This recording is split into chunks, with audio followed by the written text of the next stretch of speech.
Can you introduce yourself and tell us what faith means to you? Yes, I can, and I will.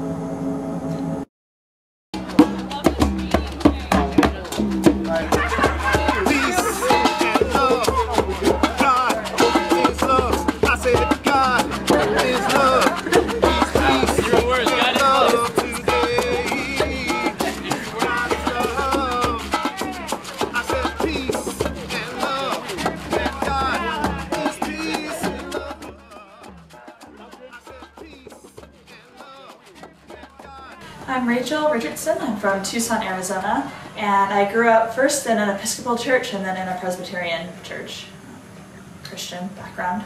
And it definitely impacts my life. I feel like it's something that's changing, and in college I see a lot more tension in my faith, and it's something that I'm grappling with. That's one way that it impacts me. I was raised as a Muslim, and my mother always, as a child even, I was always told to pray 5 times a day, and it was also just a custom for us to fast, even though when we were kids, it was just kind of like a traditional thing we did at home, and it was just exciting. I have to admit, sometimes I did just kind of sneak food and ate when I was a young kid. I was brought up as a Catholic, and never liked going to church. And when I went to church, I used to throw little paper balls at little old men. And me and my little brother, we used to always try to make fun of people. So I mean, even though I went to church and I was brought up as a Catholic, and I guess I met or understood what God and Christ was before even being brought to this church. Being in this place wasn't a comfort zone for me. I do come from a Christian background, and when I was 7 years old, I remember going to church with my mom and doing Caritas, which is similar to Room in the Inn. I know Davidson hosts Room in the Inn, and working with people who are homeless. And we actually did a foot washing service, which is kind of a strange thing for the person washing the feet and for the people who are getting their feet washed. But I remember being sort of struck by that interaction and getting to be sort of that vulnerable with people who I wasn't generally around. And I remember just thinking that there's this really powerful connection between humanity, regardless of your socioeconomic status or whatever your sort of situation may be.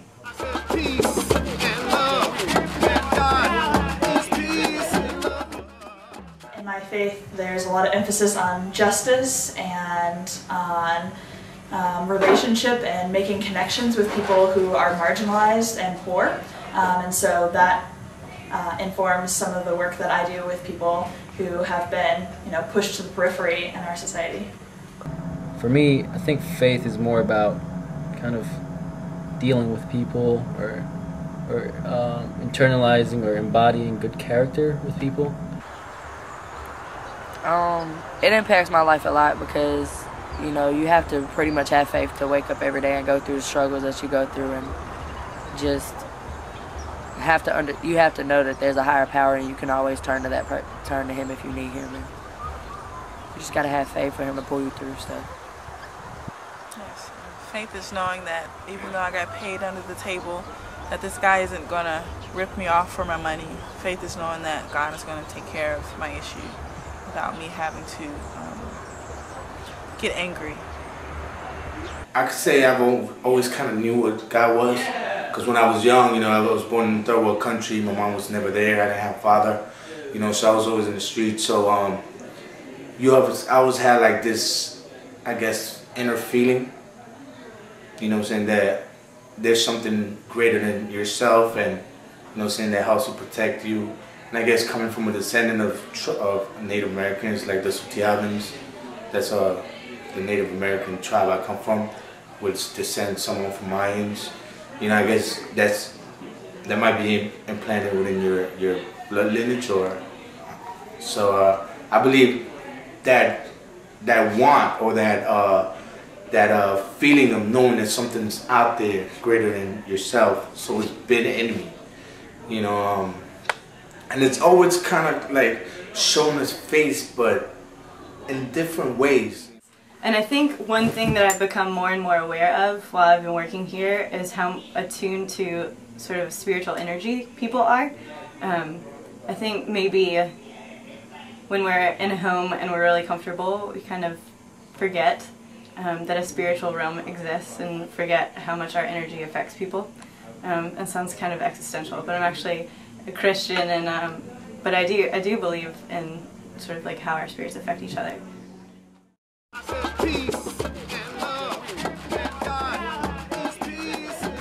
I, right now, am really hoping and praying for there to be changes along the border, the U.S.-Mexico border. There's just a lot of violence and a lot of heartbreak that's going on there, and I pray for healing and for families to be able to stay together. For me, what I pray for is first for my parents, and I also pray that that whatever I have the consciousness for whatever I do is for a good reason, for a good purpose, so I have that consciousness. I pray, that we one day might be able to obtain or reach as a society a